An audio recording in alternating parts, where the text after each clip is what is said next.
کیا تھا جماعت اسلامی کے ادارے میں میں 2 ڈھائی سال تھا، درس دیا، اتحاد و اتفاق کی بات کی، اور میرے ایک دوست نے مجھ سے کہا تھا کہ تم خاموش رہنا، میں پیچھے بیٹھ کے خاموشی تھا.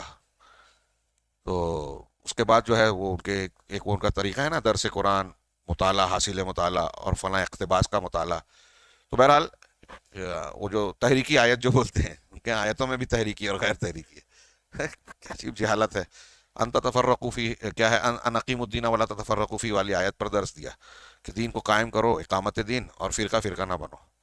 اب فرقہ فرقہ نہ بنو، اتحاد ہونا چاہیے مسلمانوں میں، اور یہ ہے اس پہ لڑتے ہیں اس پہ لڑتے ہیں. تو اب وہ جب درس ختم ہوا تو اصلی ٹیچرز میں سے ایک آدمی نے سوال کیا کہ مسلمانوں میں اتحاد کیسے ہوگا. تو اب یہ ہانکنا شروع کیے.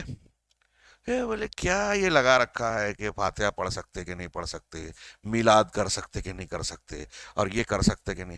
سب ایک ہو جانا چاہیے، ان سب چیزوں کو چھوڑ دینا چاہیے. تو پھر مجھ سے نہیں رہا گیا. 2 3 سوال کے بعد ہی آیا تھا.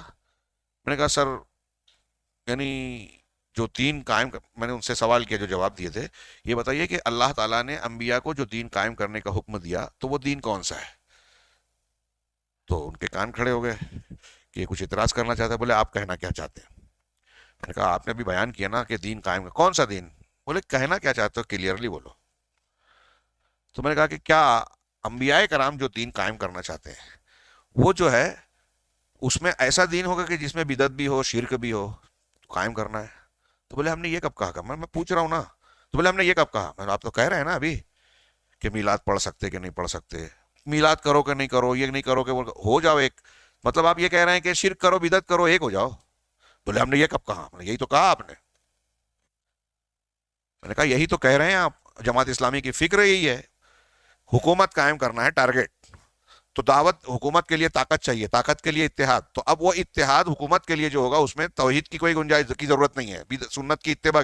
آپ نے توحید اور شرک کی بحث چھڑی، سنت اور بدعت کی بحث چھڑی، اختلاف آ جائے گا. کیونکہ تو میں نے کہا کہ جب آپ توحید بتاؤ گے جو تمام انبیاء کی دعوت کی بنیاد، ابتدا اور قرآن کی دعوت کا اور ہمارے پیدائش کا خلاصہ ہے، جب آپ توحید بتاؤ گے تو شرک کا رد ہوگا. جب آپ اتباع سنت کی بات کرو گے تو بدعت رد ہوگی.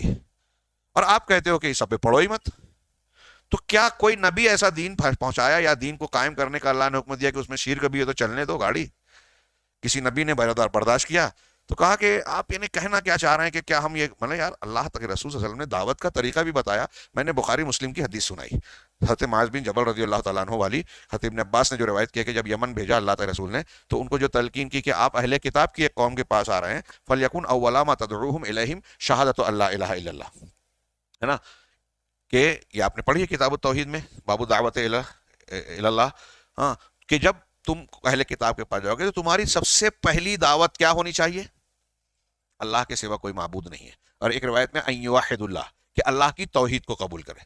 سب سے پہلے یہ دعوت دینا اللہ تعالیٰ، اللہ کے رسول نے معاذ بن جبل رضی اللہ عنہ کو بتایا، دعوت کا طریقہ بتایا کہ توحید کو دینا. اگر توحید کو مان لیں گے تو نماز کو بتانا. ہاں، یہ مانیں گے تو نماز کی باری آئے گی، نماز مانیں گے تو زکوٰۃ کی باری آئے گی. اس کا مطلب یہ کہ توحید نہیں مانیں گے تو نماز نہیں بتانا. یہ میں نے ان سے کہا. تو بیچ میں یہ گفتگو چل رہی ہے، بیچ میں اس میں سے ایک صاحب اٹھتے ہیں، ارے مولوی صاحب، مولانا چلیے اپن چائے پی کے آتے ہیں. میں نے کہا چلیے، میرا کام بھی ہو گیا ہے. وہ ایسا سمجھ رہتے گڑبڑ ہو رہی ہے. ان کے ساتھ چائے پینے چلا گیا. تو راستے میں کہتے ہیں کہ آپ نے اس مسئلے کو امین رفع دین کے جیسے سمجھ لیا. تو میں اور غصہ ہوا کہ میں نے کہا یہ ہم اہل حدیث ہیں، کون سا مسئلہ کتنی اہمیت کا ہے اچھی طرح جانتے ہیں.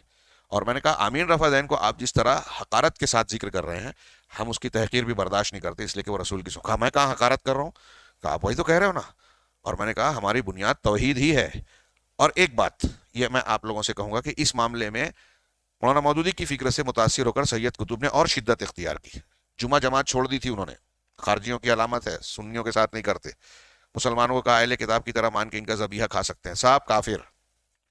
مولانا مودودی کی فکر سے متاثر ہوئے. تو میں نے ان سے کہا کہ آپ لوگ صرف حاکمیت اور حکومت میں توحید کی بات کرتے ہو، تمہارے اندر جگر نہیں ہے، بول نہیں سکتے. ہاں، توحید کی بات. یہ میں کوئی اپنی ذات کو پیش نہیں کر رہا ہوں آپ لوگوں کے سامنے، اللہ بچائے. ہاں، یہ سمجھانے کے لیے وہ میں پورا بیان کر رہا ہوں. میں نے کہا کہ یہ آپ کیسی بات کرتے ہیں کہ قانون صرف اللہ کا چلے گا. آپ کہتے ہو حکومت میں صرف قانون اللہ کا چلے گا، دوسرے کا نہیں، ہے نا. ٹھیک ہے، ہم بھی مانتے ہیں، لیکن یہ بولنے کا جگر صرف اہل حدیث کو ہے آج کی تاریخ میں. کہا وہ کیسے؟ ہمارا اس طرح سے کہ اہل حدیث یہ کہتا ہے کہ کسی بھی معاملے میں اللہ کے سوا کا کوئی قانون نہیں چلے گا.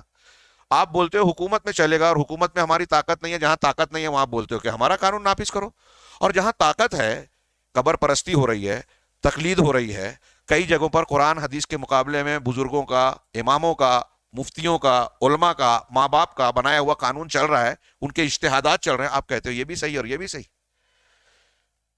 تو جہاں آپ اصلاح کر سکتے ہو, اللہ اور رسول کے قانون کو نافذ کر سکتے ہو, سماج معاشرے اور گھروں میں آپ نہیں کر رہے ہو. آپ کی مسجد میں حنفیت شافعیت کے نام سے چلے گا اللہ کے قانون کے مقابلے میں, ہاں؟ اور حکومت میں آپ بولتے ہو کیسے اللہ کا قانون چلے گا؟ سمجھ میں نہیں آتی بات, کتنا بڑا تضاد ہے. آپ کی توحید بہت محدود ہے. لا الہ الا اللہ کے معنی کو انہوں نے حاکمیت کی توحید میں سمیٹ دیا, وہ چاہے مولانا مودودی صاحب ہو, سید قطب صاحب ہو. میری بات سمجھ رہے ہیں؟ ہاں, لا الہ الا اللہ میں حاکمیت کی بھی توحید ہے, عبادات اور دوسرے اطاعت کی بھی توحید ہے, پورے زندگی کے تمام گوشوں میں توحید کو گھیرتی ہے.